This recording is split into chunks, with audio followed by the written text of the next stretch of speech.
ഞാൻ പറയുന്നത്. എന്താണ് വാർത്ത? കാന്തപുരം കളിച്ച് കളിച്ച് ഖുർആൻ മാറ്റിയത്രേ. ഈ വാർത്ത അങ്ങ് വന്നപ്പോഴേക്കും നമ്മുടെ സാധാരണക്കാരായ ആളുകളല്ലേ, അറിവില്ലാത്ത സാധുജനങ്ങൾ, സുബ്ഹാന ജല്ല ജലാലു, ഖുർആൻ മാറ്റിയോ? എന്നാ പിന്നെ അവരെ ഇവിടെ നിൽക്കാൻ പറ്റില്ല. ഖുർആൻ മാറ്റിയ ആളെ കൂടെയാണോ നീ നിൽക്കുന്നത് എന്ന് പറഞ്ഞ് സ്വന്തം മകനെ, ഒരു മകൻ മാത്രമുള്ള വാപ്പ, അങ്ങേയറ്റം സ്നേഹിച്ചു വളർത്തിയിരിക്കുന്ന മകനെ ഖുർആൻ മാറ്റിയ പാർട്ടിയുടെ കൂടെയാണോടാ നീ നിൽക്കുന്നത് എന്ന് പറഞ്ഞ് വാപ്പ മകനെ വീട്ടിൽ നിന്ന് പുറത്താക്കി. ആ മകൻ കരഞ്ഞ് കണ്ണീരോട് കൂടെ ആ വീട്ടിന്റെ പരിസരത്തൊക്കെ അങ്ങ് വളപ്പിൽ ആ പറമ്പിൽ നിൽക്കാൻ അനുവദിച്ചില്ല. നാട്ടിലാരോ സംരക്ഷണം കൊടുത്തപ്പോൾ അവിടെയും നിൽക്കാൻ അനുവദിച്ചില്ല. ആ കുട്ടിയെ 3 വർഷം ഞാൻ എന്റെ ദർസിൽ പോറ്റിയിട്ടുണ്ട്. ആ 3 വർഷത്തിനിടയ്ക്ക് ഒരിക്കൽ പോലും ആ കുട്ടിക്ക് വാപ്പയെ കാണാനോ വീട്ടിലേക്ക് കയറാനോ പറ്റിയിരുന്നില്ല. കാരണം ഖുർആൻ മാറ്റിയ ആളെ കൂടെ നിൽക്കുന്നു. നിങ്ങൾ ഓർക്കണം, ഖുർആൻ കാന്തപുരം മാറ്റി, ആ കാന്തപുരത്തിന്റെ കൂടെയാണോ നീ നിൽക്കുന്നത് എന്ന് ചോദിച്ചുകൊണ്ട് ഭാര്യയെ ത്വലാക്ക് ചൊല്ലിയിരിക്കുന്ന ഭർത്താക്കന്മാരുണ്ട്. AP ഉസ്താദിനെ അനുകൂലിക്കുന്ന കുടുംബത്തിലെ പെണ്ണാണ്. ആ പെണ്ണ് ഭർത്താവിന്റെ വീട്ടിൽ AP ഉസ്താദിന്റെ പേര് പറഞ്ഞപ്പോൾ, ആക്ഷേപിക്കുന്നത് കേട്ടപ്പോൾ സഹിക്കവയ്യാതായി പ്രതികരിച്ചിരിക്കുന്ന ആ പെണ്ണിന് ദുരനുഭവമുണ്ടായി. ഖുർആൻ മാറ്റിയ കാന്തപുരത്തിന്റെ കൂടെയാണോ നീ നിൽക്കുന്നത്? ഇവിടെ നിനക്ക് സീറ്റില്ല. ത്വലാക്ക് ചെല്ലപ്പെട്ട സംഭവം അന്നുണ്ടായിട്ടുണ്ട്. ചരിത്രത്തെ പഠിക്കാൻ ഒരുങ്ങുന്ന പുതിയ തലമുറ ഓർക്കണം.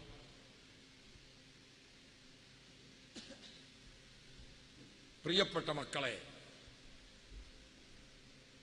വിശുദ്ധ ഖുർആൻ എന്തായിരുന്നു ഇവിടുത്തെ സംഭവം എന്നറിയണ്ടേ?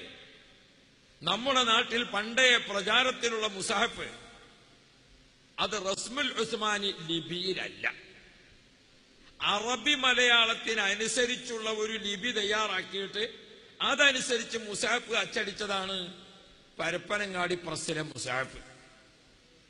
ആ മുസാഹഫിൽ ഓതിപ്പടിച്ചിരുന്ന പഴയ കാലത്ത് ഉള്ള ആളുകൾക്ക് അത് മതിയായിരുന്നു. പിന്നീട് നമ്മുടെ രാജ്യം വികസിച്ചു. നാട്ടിൽ നിന്ന് മക്കത്തുൽ മുക്കറമയിലേക്ക്, കുവൈത്തിലേക്ക്, ദുബായിലേക്ക്, അതുപോലെ തന്നെ ബഹ്റൈനിലേക്ക്, അതേപോലെ ഒമാനിലേക്ക്, വിദേശ രാജ്യങ്ങളിലേക്കൊക്കെ പോകാൻ തുടങ്ങി. എത്രത്തോളം മക്കത്തുൽ മുക്കറമയിൽ ഹജ്ജിന് പോകുന്ന നമ്മുടെ ഉമ്മപങ്ങന്മാരും നമ്മുടെ ജ്യേഷ്ഠനുജന്മാരും അവിടെ ചെന്നാൽ ലോക മുസ്ലിങ്ങളെല്ലാം ഉപയോഗിക്കുന്ന മുസാഫിൽ ഓതാൻ നമ്മുടെ ആളുകൾക്ക് അറിയുന്നില്ല. കാരണം ഖുർആനിന്റെ ശരിയായ ലിപിയും നമ്മുടെ നാട്ടിലുള്ള ലിപിയും തമ്മിൽ വ്യത്യാസമാണ്. ആ പൊന്നാനി ലിപിയിലെ മുസാഫും കൊണ്ട് വേണം ഇവിടുന്ന് മക്കത്തേക്ക് പോകാൻ. മക്കത്തേക്ക് ഹജ്ജിന് പോണോലും ഇവിടുന്ന് അങ്ങോട്ട് എന്താക്ക മുസാഫും കൊണ്ടുപോകാം. കടപ്പുറത്തേക്കാ മണലടിച്ചത്. ഇവിടുന്ന് അങ്ങോട്ട് മുസാഫും കൊണ്ടുപോകാം. കസ്റ്റംസിലെത്തുമ്പോൾ അവിടെ പരിശോധിക്കുന്ന പോലീസുകാരൻ ഈ മുസാഫ് കണ്ടാൽ ഇത് ഖുർആനാണ് എന്ന് അവർക്ക് ബോധ്യപ്പെടുന്നില്ല. ഇത് ഖുർആനാണെന്ന് പറഞ്ഞാൽ അവർ സമ്മതിക്കുന്നില്ല. കാരണം ഈ അറബി മലയാള ലിപിയിലുള്ള ഖുർആനിനെ അവിടുത്തെ പോലീസുകാർക്ക് നോക്കിയിട്ട് അത് മനസ്സിലാകുന്നില്ല. അവര് നമ്മുടെ കൺമുമ്പിൽ വെച്ചുകൊണ്ട് മുസാഫ് ചവറ്റുകൊട്ടയിലേക്ക് ഇട്ടു. ഹജ്ജിന് പോകുന്ന ആള് ഖുർആൻ ഓതണോ മുസാഫ് കൊണ്ടോണം. ആ കൊണ്ടുപോകുന്ന മുസാഫ് കസ്റ്റംസിൽ നിന്ന് അക്കരക്ക് കടക്കാൻ നിർവാഹവുമില്ല. അവിടെ പോയിട്ട് അന്ന് ഹജ്ജിന് പോകുന്ന ആളുകൾ ഖുർആൻ ഒന്ന് ഖത്തം തീർക്കാൻ പോലും സാധിക്കാതെ വിഷമിച്ചു. ഈ രംഗം അന്ന് മുതൽക്ക് കണ്ടുവരുന്ന ആളാണ് ഷെയ്ഖുന കാന്തപുരം ഉസ്താദ്.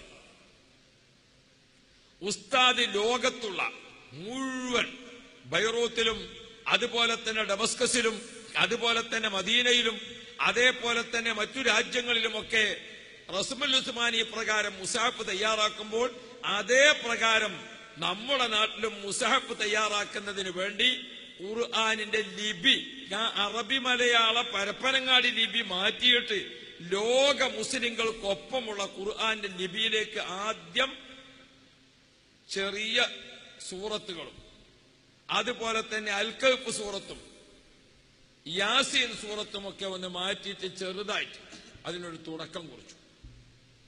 അൽ കഹ്ഫ്, യാസീൻ 7 തുടങ്ങിയതൊക്കെ അത് ആളുകൾക്ക് ഇങ്ങനെ ശീലിച്ചു വന്നപ്പോൾ സുന്നി വിദ്യാഭ്യാസ ബോർഡ് വളർന്നു വരുന്ന തലമുറയുടെ മാനസികാവസ്ഥയും മനഃശാസ്ത്രവും മനസ്സിലാക്കി പഠിപ്പിക്കാൻ കുറഞ്ഞ സമയം കൊണ്ട് കൂടുതൽ വിദ്യാഭ്യാസം കൊടുക്കാം. അതാണല്ലോ നമ്മുടെ പുതിയ വിദ്യാഭ്യാസ രീതി.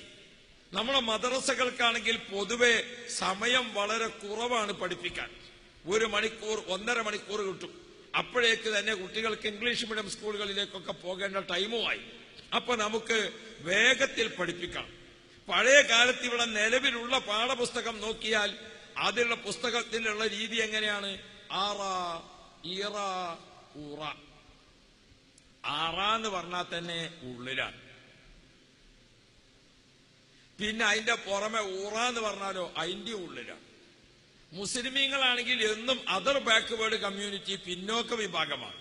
ഈ പിന്നോക്ക വിഭാഗത്തിനെ പിന്നെ പിടിച്ചിട്ട് അറയിലേക്ക്, അറയിൽ നിന്ന് ഉറയിലേക്ക്, അങ്ങോട്ടാ കൊണ്ടുപോകണം. ഇങ്ങോട്ട് മുന്നേറ്റം പരിപാടിയില്ല. പുതിയ തലമുറയിലെ കുട്ടികൾക്ക് ഉറ എന്താണെന്നറിയില്ല, അറ എന്താണെന്നറിയില്ല, ഉറി എന്താണെന്നറിയില്ല.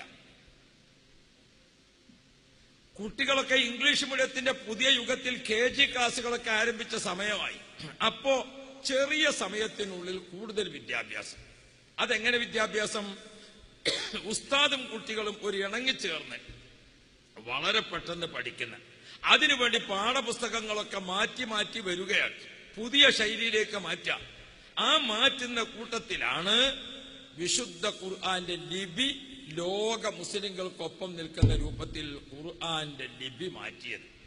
അങ്ങനെ അച്ചടി വന്നു. അല്ലാഹു റബ്ബി. ആ മുസാഫ് ഇങ്ങനെ ഉയർത്തിപ്പിടിച്ചിട്ട് അന്ന് മൊഗ്രാൽ പുത്തൂരിൽ വെച്ചുകൊണ്ട് ഒരു വലിയ തലപ്പാവ് ധരിച്ച, വിവരമുള്ള, ബോധപൂർവം തെറ്റിദ്ധരിപ്പിച്ചുകൊണ്ട് ഒരു മുസ്ലിയാർ ആ മുസാഫ് ഇങ്ങനെ പിടിച്ചുകൊണ്ട് പറഞ്ഞു, ഈ മുസാഫിലുള്ളത് ഇഖ്റ എന്നല്ല ഉഖ്റ എന്നാണ്. അള്ളാഹു അവർക്കൊക്കെ മാപ്പ് നൽകുമോ എന്ന് ഞാൻ അറിയില്ല. പടച്ചോൻ വലിയ റഹീമാണ്, കൊടുത്തേക്കാം.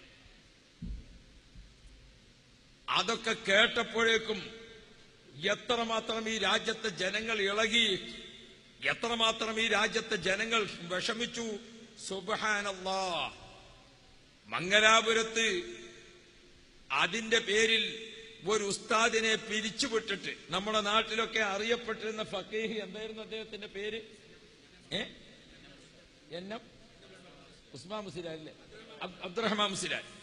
അബ്ദുറഹ്മാൻ മുസ്ലിയാർ അതിന്റെ പേരിൽ കണ്ണീര് കുടിക്കേണ്ടി വന്ന ഒരു ഇരയാണ്.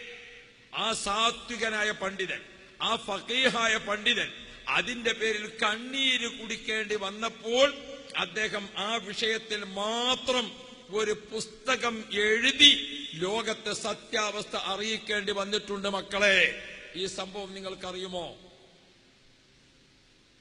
യാതൊരുവിധ മാന്യതയും മര്യാദയും ഈമാനും മനുഷ്യത്വവും പോലും ഇല്ലാത്ത തരത്തിൽ അല്ലാഹ് എന്ന ശക്തിയെ പറ്റി മനസ്സിൽ യാതൊരു പേടിയും ഇല്ലാത്ത തരത്തിലാണ് ഖുർആൻ മാറ്റം വരുത്തിയിരിക്കുന്നു കാന്തപുരം എന്ന് പറഞ്ഞുകൊണ്ട് പ്രചരണം നടത്തിയത്. എത്ര കണ്ണീര് കുടിച്ച സംഭവങ്ങളുണ്ടെന്നറിയോ പ്രിയപ്പെട്ട സഹോദരന്മാരെ? എന്നിട്ട് ആ വിഷയത്തിൽ ഞാൻ പറഞ്ഞ മഹാനവറുകൾ ഒരു പുസ്തകം തന്നെ എഴുതേണ്ടി വന്നു. എന്താണ് സംഭവിച്ചത്? അന്ന് നമ്മുടെ ധാരാളം പ്രസിദ്ധീകരണങ്ങളിൽ അത് എഴുതേണ്ടി വന്നു. എന്നാൽ ഒരു കാര്യത്തിൽ നമുക്ക് സന്തോഷിക്കാം. എന്താ സന്തോഷിക്കുന്നത്? നമ്മുടെ ആ ലിപിയിലുള്ള മുസഹഫ് വ്യാപകമായി. ആ ലിപിയിലുള്ള മുസഹഫ് അങ്ങ് വ്യാപകമായപ്പോൾ ഖത്തറിൽ നിന്ന് കൊണ്ടുവരുന്ന മുസഹഫും ഏപ്പിക്കാര മുസഹഫും, സൗദി അറേബ്യയിൽ നിന്ന് കൊണ്ടുവരുന്ന മുസഹഫും ഏപ്പിക്കാര മുസഹഫും, ദുബായിൽ നിന്ന് വരുന്ന മുസഹഫും ഏപ്പിക്കാര മുസഹഫും, ബഹ്റൈനിൽ നിന്ന് വരുന്ന മുസഹഫും ഏപ്പിക്കാര മുസഹഫും, ബൈറൂത്തിൽ നിന്ന് വരുന്ന മുസഹഫും ഏപ്പിക്കാര മുസഹഫും, ഡമസ്കസിൽ നിന്ന് വരുന്ന ഖുർആനും ഏപ്പിക്കാര ഖുർആനും, ലോകത്തുള്ള എല്ലാ ഖുർആന്റെ മാതിരിയും നമ്മുടെ ഖുർആൻ അങ്ങോട്ട് കണ്ടപ്പോൾ മറുവിഭാഗം ആളുകളെ ദുഷ്പ്രചരണം മാറ്റി അവർക്കും നമ്മുടേത് കോപ്പി അടിക്കേണ്ടി വന്നു. അത് അങ്ങനെ തന്നെ പറയേണ്ട വിഷയമാണ്.